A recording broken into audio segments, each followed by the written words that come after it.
By the end of Chapter 2, we get a pretty good idea of how each chapter is going to play out. Someone opens up a dark fountain, our heroes have to go and defeat the big bad to close it, and hijinks ensue while we get some sprinkles of serious moments like the prophecy in there. And upon finally getting to play Chapter 3, it follows all the same beats. The chapter is mostly fun and relaxed with some important and heartfelt scenes in between, and ultimately ends in a clash against the main antagonist of this dark world. But then, out of nowhere, how wonderful, the family's all together again. Now you can...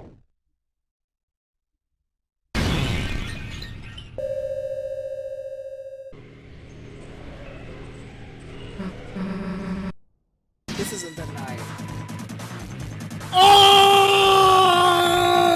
The roaring night appears and completely shatters whatever concept of a blueprint we had for these chapters into smithereens. The only mentions of the night before this moment were so scarce and vague, they seemed like a very distant threat, someone we'd only get to fight in chapter 6 or 7. And while that didn't turn out to be the case, they certainly do still feel like an endgame boss. The first time fighting them, most players are likely to be thoroughly dismantled within just a few turns. Immediately, it's clear that the Knight is on a whole other level. This is a foe that our party is not prepared to handle yet, and the visuals really hammer that in. The Knight has such an otherworldly look to them, floating with a constant afterimage and looking like they're enveloped in shadow, almost like they're literally made of darkness. Even from appearances alone, they aren't remotely like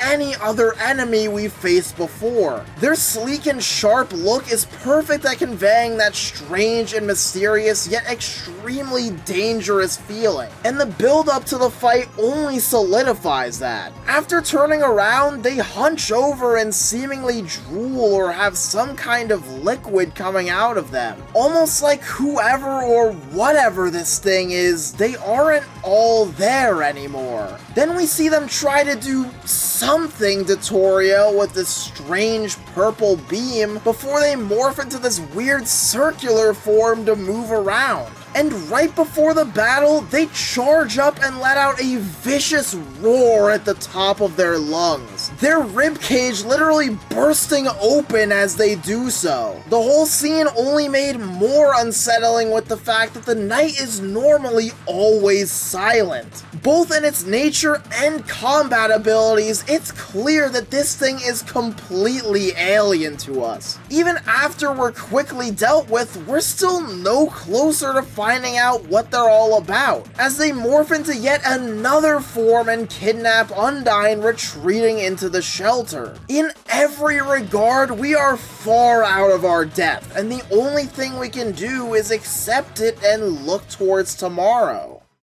Or is it? Were we really doomed from the start, or could we actually stand a chance? Maybe, if we just go back and try again.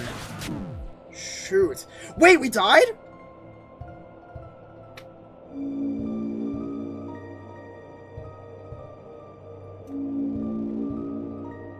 Your loss here is all but guaranteed. And yet, you persist. If you are so determined to try once more, then shall we hasten? Oh yeah, we're doing it! We're doing it! We're doing it! This is it!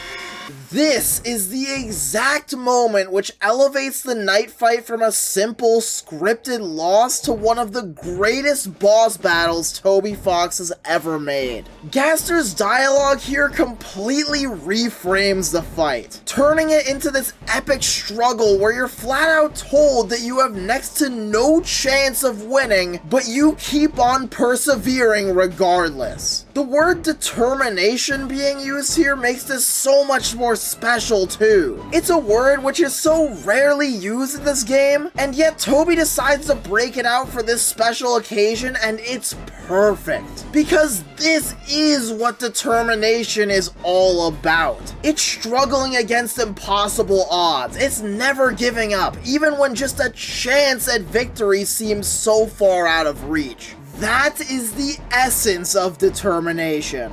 What's really great too is that how imposing the knight is and their sheer sense of strength isn't compromised because of it either. It's still clear that they are way stronger than us, and even with the Shadow Mantle, they hit like a truck. It is a brutal fight, but that's exactly what makes it all the more thrilling to actually try and beat them. It's something that we shouldn't be able to do. Our party isn't strong enough yet. We aren't even halfway through the game. And yet, maybe if we just try hard enough, we can win. Susie's monologue during the fight about being able to overcome any challenge with Chris and Rousey beside her is genuinely intoxicating, and had me just as hopeful as she was. In the end, we still can't truly win against the knight. Even if you do whittle them down enough, they'll catch us off guard and wipe us out before things start to play out like normal again.